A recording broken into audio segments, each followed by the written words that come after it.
Hello fellow YouTubers and e-bikers. Welcome back to iScoot Connecticut. I'm your host Robert G. We're in Connecticut. It's December.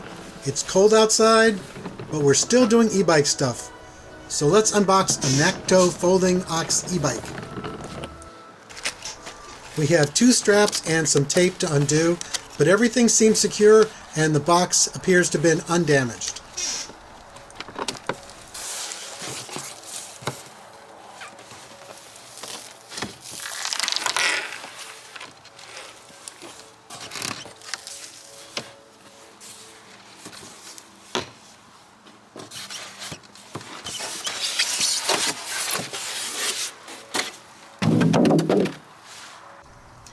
Here is everything that was in the box. I get these moving blankets from Harbor Freight, and they're really useful for laying out everything before assembly.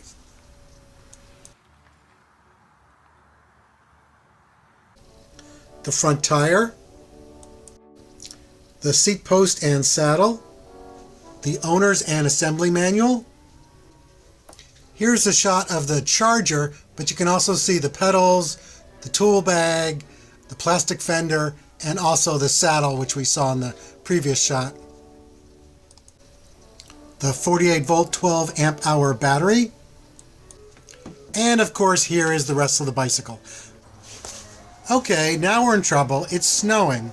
Let's put everything in the garage and on hold until the storm passes and we can do a little driveway, sidewalk, street cleanup. I like to do the handlebars first. So I'm going to take the screws out of the handlebar stem cap and make sure you don't lose those because you don't get any extra.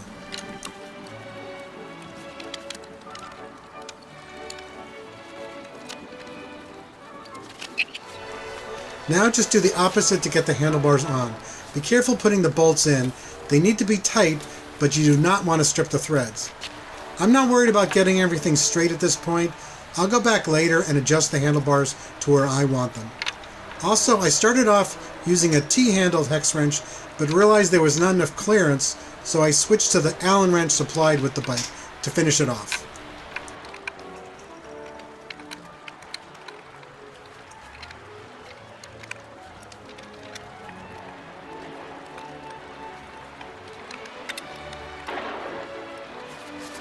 I like to flip the bike in order to put the front wheel in place, so I'm using this product called handlebar jacks. They're little tripods that go on the handlebars. They're not expensive. I'll put a link in the description.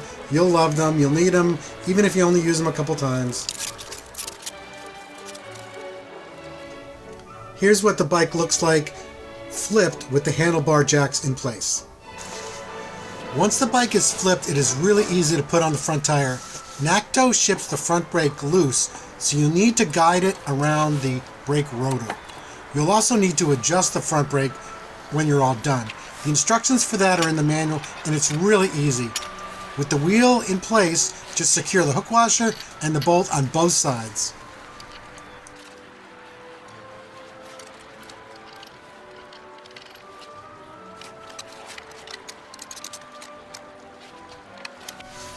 I like to add white lithium grease to the pedal threads.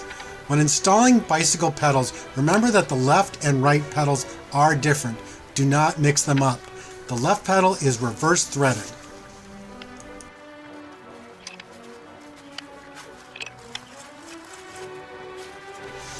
The right pedal has conventional threads.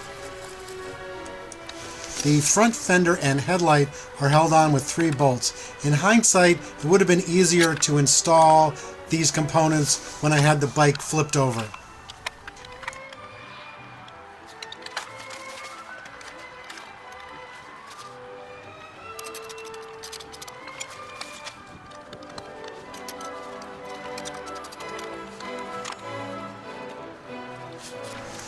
The battery shipped installed on the bike, but I took it out just to make everything easier. I'm putting it in now. Just be careful you slide it in really easy and it's in the rails, and gently let it onto the contacts.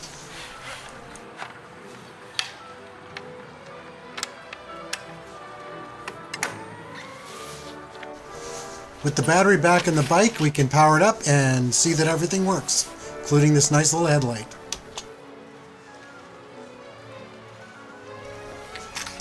The motor is a 500 watt 48 volt hub drive. It should be plenty of power for this little bike.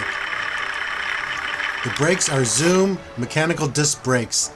These mechanical disc brakes are quite effective and easy to adjust, maintain, or repair if needed. Here is a close-up of the hub motor. You can also get a good look at the Shimano derailleur and gears. These particular wheels are slotted. This is done to save weight, although some people like the look of it. Personally, I think it opens the tube up to damage, but I have not heard of anyone having issues with these wheels. The throttle is a thumb throttle. I have this style on my other Nakto e-bike and I find it very comfortable. The Shimano shifter is standard in the e-bike industry. You find this exact model on budget and expensive e-bikes. The display and controls are simple but effective. My Nakto Santa Monica e-bike is similar to this one and I have no complaints. I rode that a lot this past summer. The horn button is large and the horn is pretty loud without being really obnoxious. Enough of this chit-chat. It's time to get the Nakto folding ox on the road. First impressions are that the bike is really smooth, but it's a very small frame. If you're tall or a large person, this might not be the ideal bike for you. The BMX bars are cool and much better than the traditional bars that you get on a folding e-bike. The BMX bars do not, however, fold down, so take that into consideration if you want one. It seems to have plenty of power for a 500 watt bike and the brakes work really nice. Time for a top speed run. I know that the speedometer on this bike runs a little low, so we will go by the GPS. I was able to get 25 miles per hour with a slight tailwind. Your speed's going to vary depending on weight, battery levels, temperature, etc.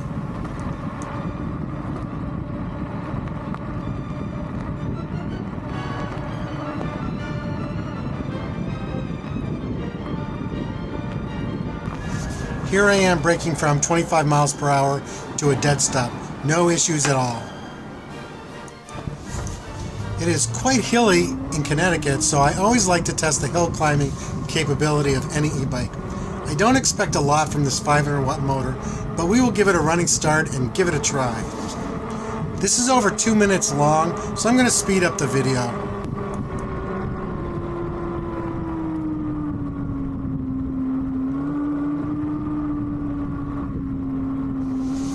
We made it to the top, hooray! It struggled a little, but would have been fine if I had just put a little pedal power in. Well, what does everyone think? Let me know in the comments. The Nakto Folding Ox e-bike is a nice little budget e-bike. It rides and brakes very nicely. The BMX bars are a unique touch.